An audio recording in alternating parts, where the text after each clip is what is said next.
Hello, my darling friends, and welcome to the first episode of Morning Coffees with Blue. I am your host, Josie, but my friends call me Josie Blue, hence the name. I've already had my coffee for this morning, but if you're wondering, it was a caramel macchiato from Starbucks. So obviously this is the first episode, so we don't really have any kind of structure to follow, but I thought we'd start off with a couple of lighter topics because obviously if you clicked on this episode, you most likely read the title.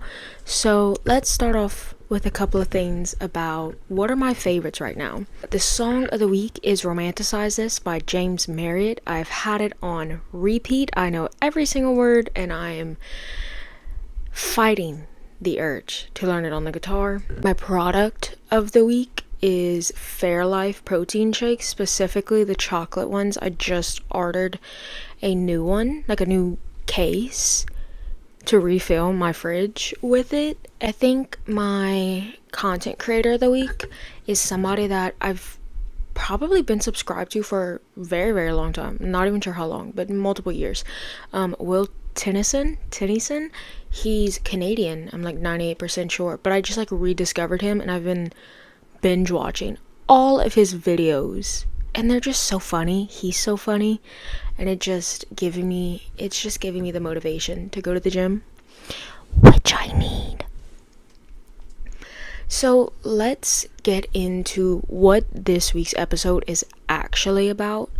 We're gonna be talking about the effects of being the single friend, and I don't mean you get out of a relationship and you're like, oh, I'm single, whatever. I'm talking about being the single friend, capital T, capital H, capital E, the single friend. Being the one that was always single, the token single friend, possibly also known as the duff. If you don't know what that means, that is designated ugly fat friend. I hate that term, but we're at a lack of better terms, it feels like at this point. So we're just going to talk about a couple things that I've experienced and that others that I've been around who've also been the single friend of the group have experienced, and we're just going to talk about it so that we can destigmatize it. Because in an era of social media, there's quite literally so many different things that you could post content about, and so many people choose to post content about their relationships, their past relationships, current relationships. And if you read the comments, and I'm guilty of this too, of people going, okay, BRB, going run into the road, going find a busy highway, because there's so much stigma around being single.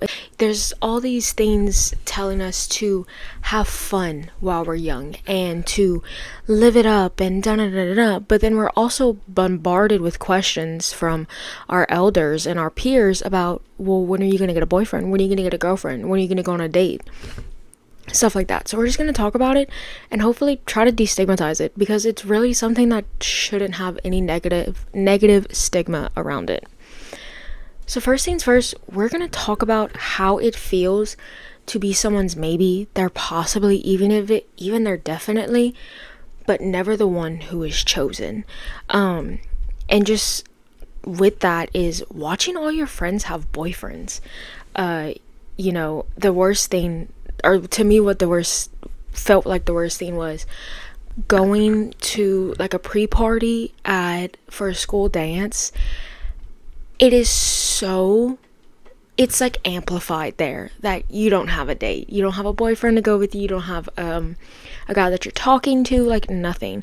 And it's especially worse whenever they're like, okay, let's take a group photo, and then it's you and the one other single person there who didn't get a date to the dance, and you're just standing there like, and with that being like having to stand near the only other single person in the photos, don't even get me started about like your friends trying to set you up with the only other single person in your friend group strictly because you were single. They didn't look at anything else other than the fact that you two are single, it'll work out. And I think like me personally, what makes this whole like situation work was that I think out of the 8 major school dances that I ever went to, like prom, homecoming and stuff like that, I only ever had a date once, my senior prom, and he ditched me. We had a whole conversation a couple weeks beforehand about like, oh, are we gonna dance together at prom? And he was like, I don't dance. And then I'm at prom and I look over and this mofo's dancing with another girl. Oh, so you do dance, you just don't dance with me. Maybe you should have clarified that. So let's move on to how does this affect you later in life? Like, what are some things that, or what are some things that I've carried because of it? First things first, definitely a lack of confidence. And it's better now than it was whenever I was in high school. But whenever I think about myself in high school, I just want to go give myself a hug, even though I definitely would have hated it because I was not about physical touch at the time. I did everything I could to try to be enough for somebody. I had a 4.1 GPA. I was co-captain of the cheer team. I was in the president of basically every single club I was in. And it was just never, ever, ever enough. And I think something that really hurt the most was that it was people would be, well, just put yourself out there. And it's like, I am putting myself out there. I am. I'm, you know, I'm trying. I'm doing all of these things. I'm going to all of these events. I'm in all of these clubs. I'm doing these sports, and it's not working. All these things that you're telling me to do, it's not working. And it definitely has also led to a lack of trust. I think big thing is not believing guys whenever they express interest. Specifically, I'm gonna give you guys another personal experience. Recently, there was this guy that had indirectly, he didn't like come up to me and express interest, but he indirectly expressed interest in me. And so I was like, okay, cool, you like me, I like you, I'm gonna shoot my shot. And I got left unopened. And I immediately felt stupid because I was like, wow, like I really thought that this guy that I personally thought was really attractive, like I thought he was into me. Wow, it must be so stupid. And then I really had to sit back and think like, no, you're not stupid. You had a reason to believe that he liked you, and you put yourself out there and it didn't go well. And that happens sometimes. Does it suck? Yes, but it's all a part of growing. It's all a part of the journey that we all are on or have been on to find our person that we're meant to be with. I definitely think this has led me to be scared to make the first move, mainly because I'm so scared to be rejected. I think a lot of this is also stems from the fact that you're a much bigger character in your story than you are in anybody else's story. So, they say like, oh, whenever you're laying in bed late at night and you're about to go to sleep, that's whenever you start thinking about all the embarrassing things that you've ever done in your life. And I can tell you right now, nobody else remembers that happens. You are the main character in your story and your story only. Because I think about this a lot of times and I cringe at it, because whenever I was in high school one time, I went to a guy and I was like, I like you. And he was like, okay. Okay. Something that I've also noticed with myself and with other people who have like said this or mentioned that this is something they've experienced is just that urge to change yourself to be more palatable to men. I was a big girl, still am. I was the token fat person of the friend group, and there's no getting around it. I mean, unless you give it a negative connotation, it doesn't have one, in my personal opinion. So I'm not letting it have a negative connotation. But I remember doing these crash diets and working out twice a day, and just in any attempt to lose weight, because all of my friends were these tall, beautiful, skinny girls, these conventionally attractive skinny girls. And I remember being like, I have to look like them. I have to look exactly like them, and then everyone's gonna like me. And then I lost 30 pounds and nothing changed. I have a very, very distinct laugh. I changed my laugh. I changed the way that I dressed. I changed my sense of humor. I started watching things that I actually had absolutely zero interest in. I started listening to music that I absolutely hated.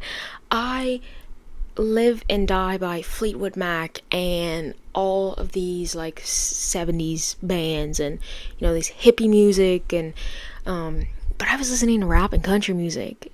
And now, don't get me wrong, like old country that like my daddy grew up with, I can rock with that for a little bit, but I was listening to this hunting and fishing and loving every day.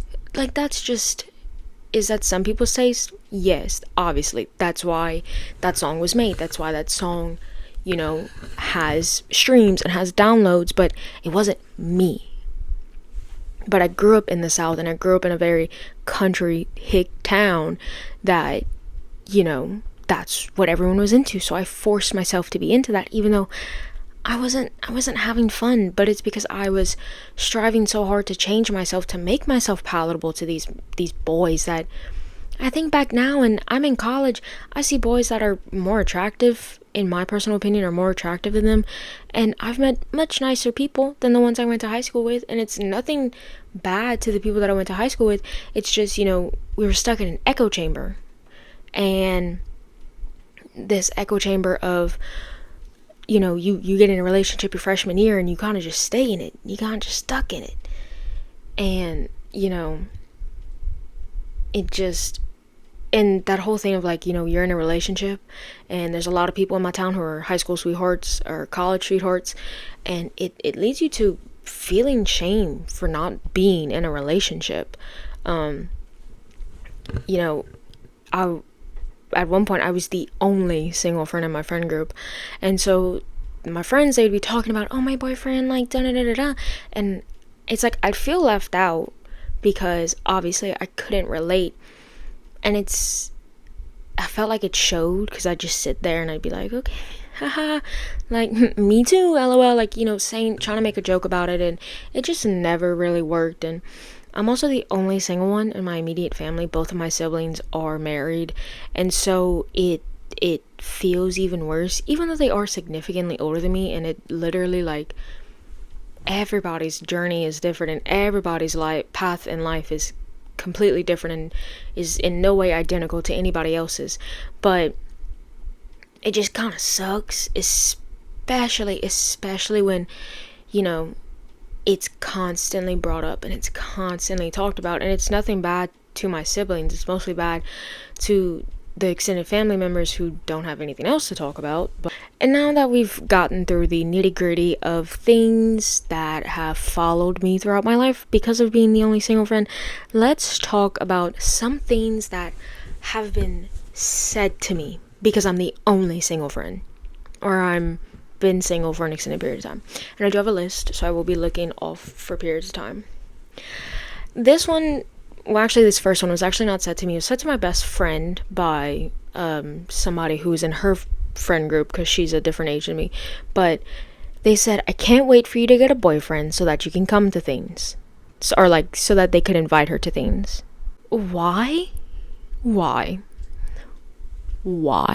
Okay, because why do I need to have a boyfriend to be included? If it's a couple thing, or if it's like a bring a friend thing, let me know. I trust me, I have other friends than y'all. I don't know if you know this, and you might be surprised, but there are other people on this earth that enjoy my company. Next one. Don't worry, it'll happen. Or, you're young. I know I'm young, and I know that because I live in a small town, and because everybody kind of has the same, like, outline, different ages, different people, like, but same outline, that it's most likely gonna happen. But at this moment in time, it doesn't feel like it will. It does not feel like it's gonna happen. And if it just doesn't. And another thing, you bringing this up, like, don't worry, baby, it'll happen. If I've never spoken to you about my ill feelings about being single, why are you asking me? Can you let me in on what you've noticed that has caused you to ask me these questions? Like, have you observed that I've been single for so long? Like, have you been watching me for that long that you've, like, noticed? This one is specifically after my siblings have had a major life event. And this is kind of like 3 different questions that all mean the same thing, and they've all come in different variations. But so, when is it gonna be your turn? Or, are you gonna be next? Or, this one I've actually only gotten a couple times, but it boils my blood the most. So, when can I be expecting an invitation for you in the mail? Baby, never. You're not invited to my wedding. I'm not gonna get married. It's not happening soon, but whenever it does happen, you're not gonna be invited. You're not. Wait, like, stop telling people this. If I don't know you very well, and even if I do know you well, it just comes off as condescending. You may have, good intentions of, like, trying to learn about my life or catch up with me, but there's other ways to do it, much, much better ways to do it, that don't sound like you're being rude or trying to point out the fact that I'm single. Like, if you don't know me well enough to just know that I'm in a relationship, like, through social media, or for me to bring it up in conversation, don't. Especially if it's at, like, a wedding or an engagement party or, like, a baby shower. Why am I the one you're focusing on? Well, if you're in the market, I have a son, a friend, a cousin, a grandson, a roommate. No. Just no. Like, no. No. No. And then the next one is, maybe if you weren't so picky. Or, there are guys that like you and they've expressed interest to you. You've been on dates before. Your standards are too high. Well, first of all, Sandy Cheeks, babe, I didn't ask. I didn't ask for your opinion. But first of all, if I didn't have standards, you'd probably be walking around calling me some very unpleasant names. Like, if I would just get with any guy just to get with them, you would be calling me very unpleasant names. First of all, there is nothing wrong. Like, if you want to go do that, have at it, have fun, baby. I will pick you up in the morning. Okay, text me. I will pick you up in the morning with a coffee and a sausage egg McGriddle. But you telling me that my standards are too high, but if I didn't have them, you would make a comment that your standards are too low, you need to associate yourself with better people? Like, no. Also, I'm sorry that I have standards for those that I associate myself with. You telling me that my standards are too high? I'm intelligent. I'm an academic weapon. I'm responsible. I'm all these things that I need somebody who can complement those things. I saw a TikTok that it's like, just because somebody fills some of your smaller bubbles should not compensate for the fact that they don't fill your big bubbles of, like, what you want them to be, what you need them to be as, like, a partner. And I love that. Like, of course I have standards. You are with your husband or your wife or your boyfriend or your girlfriend, your fiance, your friends, just like your friends that you hang around with on a daily basis. You had standards for them. That's why they're there, because they met your standards. So why are mine too high? You should be happy that I'm trying to find somebody who is this great, amazing person to be with. My standards aren't too high. You just are not used to somebody not being in a relationship by the time they're a teenager and, going to all these things. Just because I'm not in a relationship doesn't mean my standards are too high. It just means I haven't found somebody who who checks everything off the list. And also this thing of, like, you're being conceited.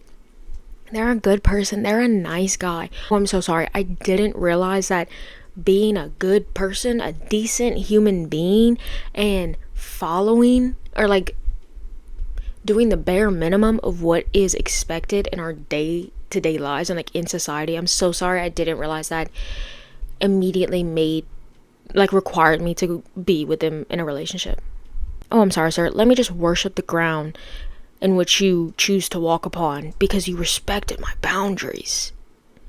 You did something that is expected of everybody to do, that if you don't do in certain circumstances is illegal. You know what I'm saying? Like, where it's just like, okay, you were nice to me. Thank you. but not thank you because you should have done that in the first place. This whole thing of like, oh, I was nice to her, I bought her a drink. Yeah, that if I wasn't looking, you probably would have wanted to spike it. Like, don't come at me crooked because you were nice to me. Baby, I can be nice too. I can be nice too, but baby, I could be real mean. Pull off a bit. And the next one, this last one that we're gonna bring up about things that have been said to me because I'm single. This one, I think, oh my gosh, it makes me so mad. So mad for a couple of reasons. And the question is, are you a lesbian? Are you gay? Do you like other women? Why is that where your mind goes whenever I tell you I am single? Or that I'm still single? Just because I've chosen, just because I'm like, it doesn't mean I'm gay. And if I was, first of all, here's the thing. If I was, baby, I would not be telling you. You would not be the one to know. I've seen what you repost on Facebook. If I actually went, if you would ask me that question and I would have go, yes, I am actually. You're the type of person that would throw a Bible at me and then tag me in things on Facebook that's meant to be like some kind of conversion therapy. If I were, you would not be the person to know, babe. Trust me. Like, if I show up somewhere without a man on my arm, why does that to you mean that I'm automatically gay? Why? Are you gay? And why do you have to whisper the word gay? It is 2023. We do not whisper those words anymore. We scream them from the rooftops, okay? Why are you whispering it? You want to know so badly? Say it with your full chest.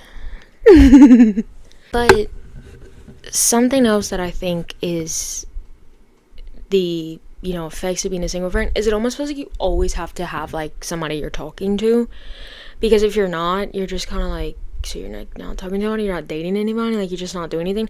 And also, why is it that whenever I tell people like, oh no, I'm not really talking to anybody, like I'm just kind of vibing, they're like, you're not, why aren't you talking to anybody? Baby, because I don't want to talk. This whole thing of you always have to have someone. You always have to be with someone. You always have to be with someone in a way that is further than platonic. No, I don't. I actually don't. Actually, I don't. Did you know that? This thing of like, this, I don't want to say disgust, but for lack of a better term, disgust that people get whenever you say that you're single and you're happy about it and you're proud of it. I can go flirt with a guy if I want. I can go out and get a guy and like have a guy buy me drinks. I can stay at home. I can go eat out by myself. I can go to the movies by myself. Why is it that whenever I choose to have a different lifestyle than you in terms of my relationship status, is it a problem for you? Since when, like, you're judging me because I'm single? Is it okay for me to judge you because you're in a relationship that you're not happy in? Is it okay? You're judging me because I'm okay with being single. Is it okay for me to judge you for being in a relationship that you're really not happy in because you're scared to be single? Is that something that we're doing now? Am I allowed to do that? Because honestly, it feels as though if I were to pass the same amount of judgment onto you as you're passing on to me because of my choices, it feels like you would be talking about me at the Piggly Wiggly. You would be going to get some links of Buddha and some cracklings. You'd go and get your smoked sausage for your gumbo, and you get to that checkout counter, and you'd look at the lady that has been working at the pig for God knows how long, and you'd be talking about me because you've done it before. That one's specific to that person. But like, it doesn't matter if you have a partner or not. You having a partner or having somebody choose you, that it does not define you. You can let it define you, but it doesn't have to define you. You know, like this is one of my favorite things. And people, they talk a lot about the negativities and the negative aspects of TikTok, but something that I love is you're learning all these new perspectives of that people have just about a bunch of different topics. Specifically, one is like, if you're ever feeling down, or you're ever feeling less than, think about the fact that your existence is proof of multiple people through history appreciating and loving somebody with your same features, with your same mannerisms. It's not something that, it's something that people, no matter where you are, no matter what part of the spectrum you're on in terms of relationship status, it should be celebrated everywhere. If you're single, good. Go live your life. Learn about yourself. Be independent. If you're in a relationship, that is so amazing, and I'm so happy for you. Go be with that person. Go help each other be a better person every day. If you're religious, go make sure and help. Go help and make sure that both you and that person are living a life that is parallel to your morals. Go build a life. Go raise children with that person. Go love that person. If you're in between, you're in between. You're in a talking stage. Take that time to get to know that person. Take that time to build a friendship with that person before you build a relationship with that person. Take that time to just figure out who you are in a relationship before you get in one. Because I think a lot of people, they want to be in a relationship so bad, and then they get into one and it's not everything it's cracked up to be. And that's, the relationship, maybe it was meant to happen, maybe it's supposed to be there, maybe it's a really, really good thing, but you were so focused on getting in a relationship, you were so focused on finding somebody, finding your person, that you didn't find yourself before you found your person. You can't be with somebody, you can't help somebody else before you help yourself. It's kind of that thing where on planes, before they'll do like and if you're traveling with children, put your oxygen mask on before you put somebody else's, before you put your child's on. Because by the time you get your child's mask on and they're okay, you're not going to be able to get yours on. And it's the same thing in a relationship. Before you get into a relationship and before you can help somebody else with their trials and their tribulations and what they're struggling with, you need to be able to get through yours.